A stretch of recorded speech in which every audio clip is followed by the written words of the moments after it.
北京的小飞机撞大楼事件啊，一定让两拨人睡不着觉。第一拨人啊，纯粹是吓的，就以老辛的尿性，他一定会启动追责，一帮人就会面临撤职查办，甚至是吃牢饭。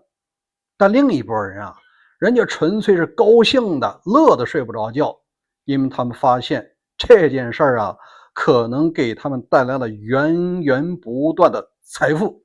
吃个10年8年啊，没问题。大家好，我是大卫。美西时间7月1号，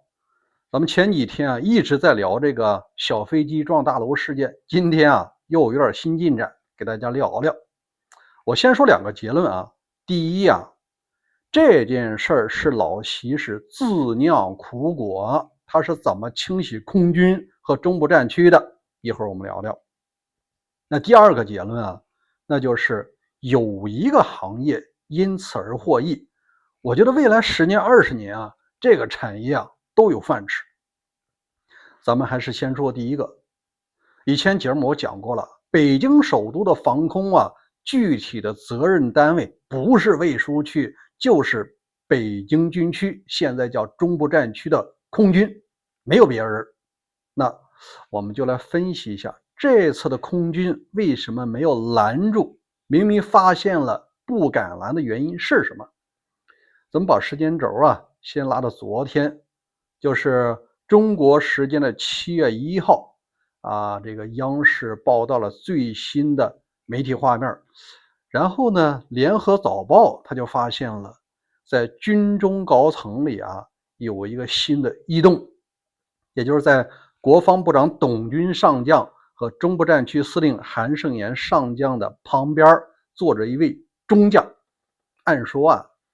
你上将衔属于是正大军区，你一个中将坐在那儿，说明什么呀？他马上就会晋升为正大军区，要受上将衔了。他就是现在的空军代司令，他叫王刚。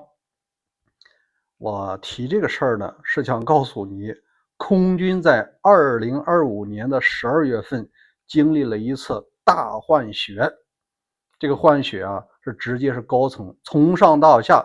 就是空军司令他叫常丁球免职，给他搭班子的政委啊，军政一把手是双双进去了。虽然说现在他没有对外公布，但通常啊，老百姓都知道，你一个正常主官，该你露面的时候你没露面，你的副手露面了，那你大概率是进去了，而不是生病了。那你看，按照中国的军队啊，叫军种管舰，是战区管战。那空军的权力体现在哪儿啊？飞行员呢，采购装备、花钱晋升、考核，这所有的建设都归着空军管。说到底啊，这是一个权力和钱非常厚的部门。你看一把手啊，全进去了，出来无非是贪腐，没别的。那我们再说说负责真正指挥战斗员和飞机上空拦截的或者发射防空导弹的，那就不是空军了，而是中部战区，就是原来的北京军区。咱们再把时间轴拉到2025年的秋天，他的司令员和政委啊也进去了。你看，就连整个的大军区啊，一把手走了以后，你看看结果就是底下的人现在考虑的只有一件事儿，那就是我会不会受牵连。因为通常一个上将进去，他底下的副手啊，他提拔的人一条线啊都有可能会进去。那另外啊，他也会考虑现在新来的主官跟我合不合，我是他的人呢，还是成为他打击的对象。所以说啊，咱们把时间轴拉到626那天5点半，这飞机进入6环的时候，实际上在雷达上是完全能看到的。那首先收到警报的是哪儿呢？那就是中部战区司令部，这个指挥部啊，实际上是在地下的。虽然说它的行政机关在石景山区，但这个指挥所是秘密的，你也不知道在哪儿，但100%是在地下。那当班的参谋或者是当班的首长啊，他肯定没见过这事儿，因为他脑子前一分钟可能还想着，我下个月还能不能被进去啊，都在考虑这个呢。你想，他没见过呀，那赶紧得向上级报告。但上级啊，往往是又是开会啊，又是学习各种精神啊，他不会及时收到这信息。即使他的上级收到这信息，真到了那个中部战区司令啊，现在叫韩胜炎，他也挠头。为什么呀？我刚坐上这岗位才半年时间啊，我也没遇到这种情况，那要不要请示军委的人？军委的指挥机关是在西山的地下。好了，真到军委那，军委能有权利说把这飞机打下来了吗？万一飞机上坐的人他是一个老百姓呢，或者不是一般人呢，或者说下来以后砸死他妈200多人，谁负责责任？军委的人可能还得请示老习，但没到老习那儿，估计啊，这个飞机就已经撞上大楼了。咱们总结一下，恰恰是老习在军中的清洗，一个是空军司令员政委，第二是中部战区的司令员政委，这4大巨头都被你清洗完了，候补的人现在还是中将衔呢，还没坐稳屁股呢，他怎么可能来管这件事儿呢？那有人问了，这王刚会不会因此而受牵连啊？我分析大概率是不会的，他完全可以说我刚上来是代司令才半年时间啊，这种管理架构是上一任司令留下来的，他完全可以推给上边。所以我想啊，真正倒霉的可能是那值班人员，是概率比较大。好，第二呢，我们说一下，那美国呀，我们节目讲过，它有24小时的带弹待命，然后呢，直升机也可以带机关枪飞行的。那这事儿能不能在北京复制呢？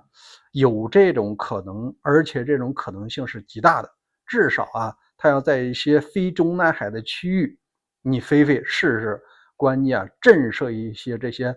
潜在的刘俊华们。当然了，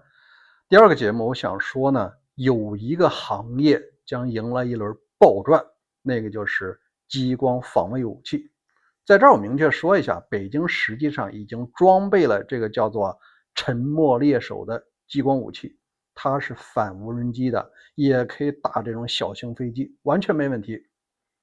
那这次哑火啊，完全是指挥的问题啊，不是武器不行。在这儿呢，我们必须把时间轴拉到2022年的3月份，沙特啊，他对外报了一个消息，就是他采购中国保利集团的沉默猎手这个反无人机系统，一共打下来13架胡塞武装啊飞向他领空的无人机，说明这套系统啊没问题，还是比较过硬的，当然也比较贵啊，它一套系统呢在3000万美金。沙特倒没说他买了多少，当然了，这套系统有没有缺点？有，那就是虽然说你便宜，但有个缺点呢，就是对气候的要求特别高。你赶上那沙尘暴的时候，这东西啊效率基本上是废了，它不能用了，因为它激光它无法穿透沙尘暴，在雾霾的时候呢也会产生折射，